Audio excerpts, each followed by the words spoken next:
रात के 11:30 बज रहे थे। दिसंबर की कड़ाके की ठंड और ऊपर से मूसलाधार बारिश। रोहन अपनी कार में अकेला था, जो नेशनल हाईवे 24 पर 80 की रफ्तार से दौड़ रही थी। उसे अपनी पत्नी के पास शिमला पहुंचना था, जिसका कल जन्मदिन था। ट्रैफिक जाम से बचने के लिए गूगल मैप्स ने उसे एक शॉर्टकट दिखाया, काली घाटी रोड। रोहन को याद आया कि ढाबे वाले ने उसे उस रास्ते पर जाने से मना किया था। साहब, वो रास्ता शापित है, रात को वहां कोई नहीं जाता, उस बूढ़े ने कहा था। लेकिन रोहन, जो एक सॉफ्टवेयर इंजीनियर था और भूत प्रेत की बातों को केवल अंधविश्वास मानता था, उसने उस चेतावनी को हंसी में उड़ा दिया। जैसे ही उसने अपनी कार हाईवे से उतारकर उस संकरी जंगल वाली सड़क पर डाली, माहौल बदल गया। हाईवे की पीली रोशनी गायब हो गई और अब सिर्फ कार की हेडलाइट्स का ही सहारा था। जंगल इतना घना था कि पेड़ सड़क के ऊपर झुककर एक सुरंग जैसी बना रहे थे। करीब 10 किलोमीटर अंदर जाने के बाद रेडियो में खरखराहट होने लगी। रोहन एफएम सुन रहा था, लेकिन अचानक गाना बंद हो गया और एक अजीब सी बीप बीप की आवाज आने लगी। उसने झुंझलाकर रेडियो बंद कर दिया।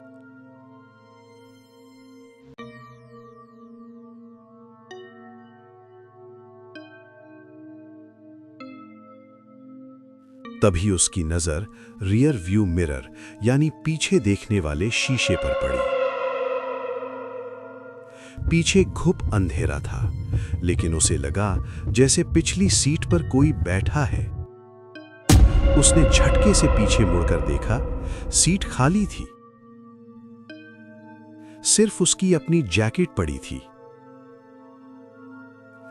थक गया हूं शायद, उसने खुद को समझाया और पानी की बोतल उठाई।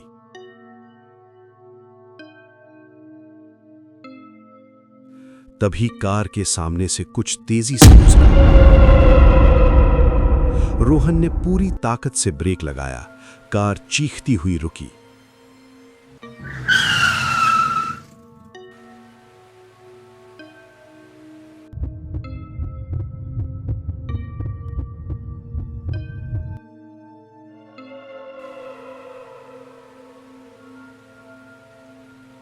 बारिश की बूंदें विंडशील्ड पर ड्रम की तरह बज रही थीं।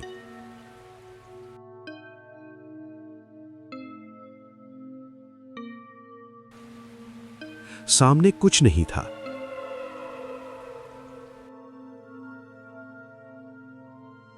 शायद कोई जंगली जानवर रहा होगा।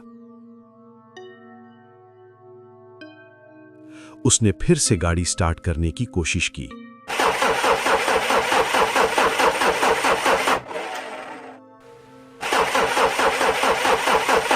इंजन ने घरघराहट की, लेकिन स्टार्ट नहीं हुआ।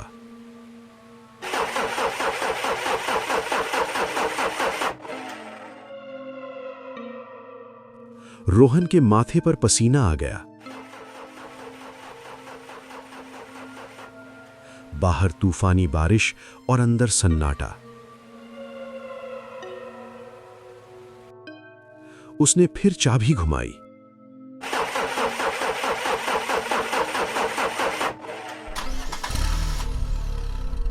इस बार इंजन चालू हो गया,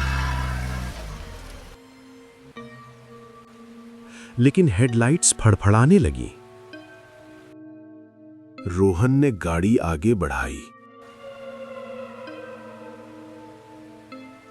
कोहरा इतना घना हो गया था कि वाइपर चलने के बावजूद उसे कुछ फुट से आगे नहीं दिख रहा था।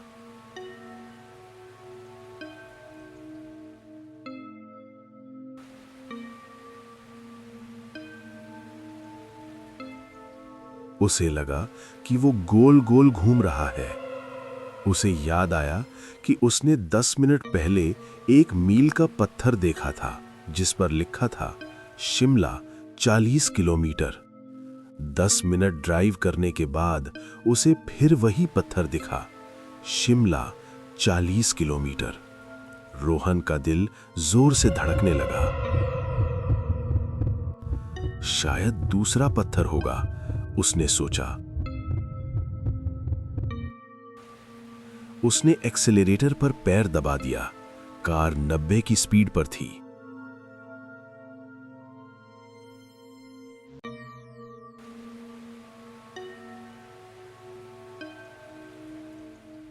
पंद्रह मिनट और बीते, फिर वही पत्थर। शिमला 40 किलोमीटर। अब रोहन को डर लगने लगा था।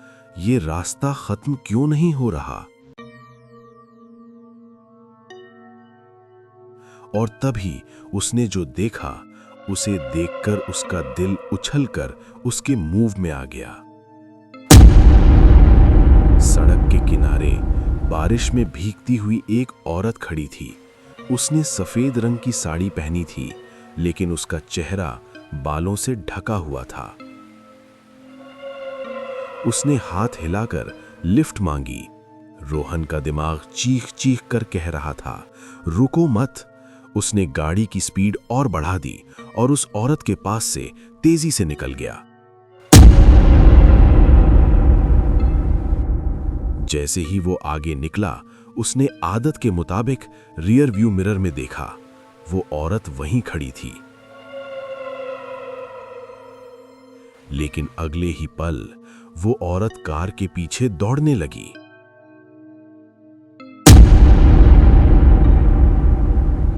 और उसकी रफ्तार कार के बराबर थी। रोहन की चीख निकल गई। भगवान, ये क्या है? वो चिल्लाया। उसने एक्सीलरेटर को फर्श तक दबा दिया। कार 120 पर पहुंच गई। वो साया पीछे छूट गया। रोहन जोर जोर से सांस ले रहा था। उसका पूरा शरीर कांप रहा था।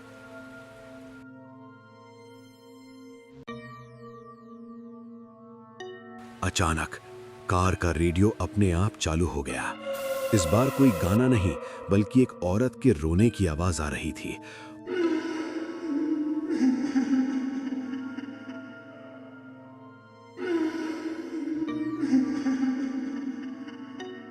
और वो आवाज रेडियो से नहीं आ रही थी, वो आवाज कार की पिछली सीट से आ रही थी। रोहन की हिम्मत नहीं हुई कि वो पीछे मुड़कर देखे। उसने सामने वाले शीशे में देखा। पिछली सीट पर ठीक उसके पीछे साड़ी वाली औरत बैठी थी। उसका चेहरा अब दिख रहा था, जला हुआ, खाल लटकी हुई और आंखें अंगारों जैसी लाल। तुमने मुझे लिफ्ट क्यों नहीं दी रोहन? उसकी आवाज ऐसी थी जैसे सूखे पत्तों को कुचला जा रहा हो। रोहन ने स्टीयरिंग छोड़ दिया। कार बेकाबू हो गई। वो चिल्ला रहा था, लेकिन उसकी आवाज गले में ही अटक गई थी। कार सड़क से फिसली और एक विशाल बरगद के पेड़ से जा टकराई। जोरदार धमाका हुआ। रोहन का सिर स्टीयरिंग से टकराया और आंखों के सामने अंधेरा छा गया।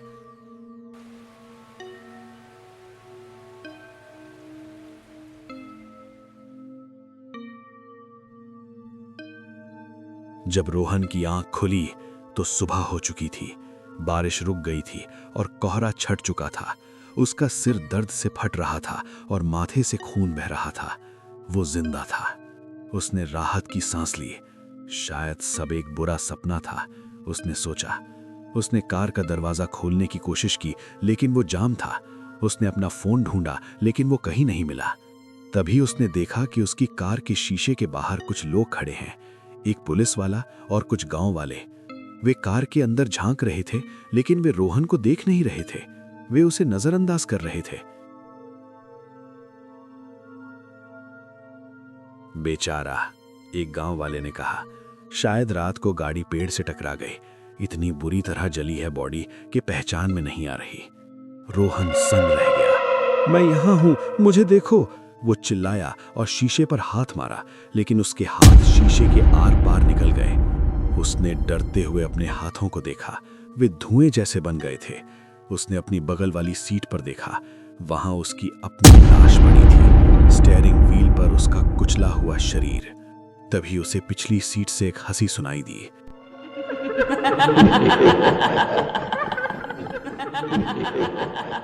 उसने पीछे मुड़कर देखा, वही लाल साड़ी वाली औरत वहां बैठी थी। उसने मुस्कुराते हुए कहा, अब हम साथ चलेंगे रोहन, सफर अभी शुरू हुआ है। रोहन चीखना चाहता था, लेकिन अब उसके पास कोई आवाज नहीं थी। वो अब उसी काली घाटी का हिस्सा बन चुका था, हमेशा के लिए।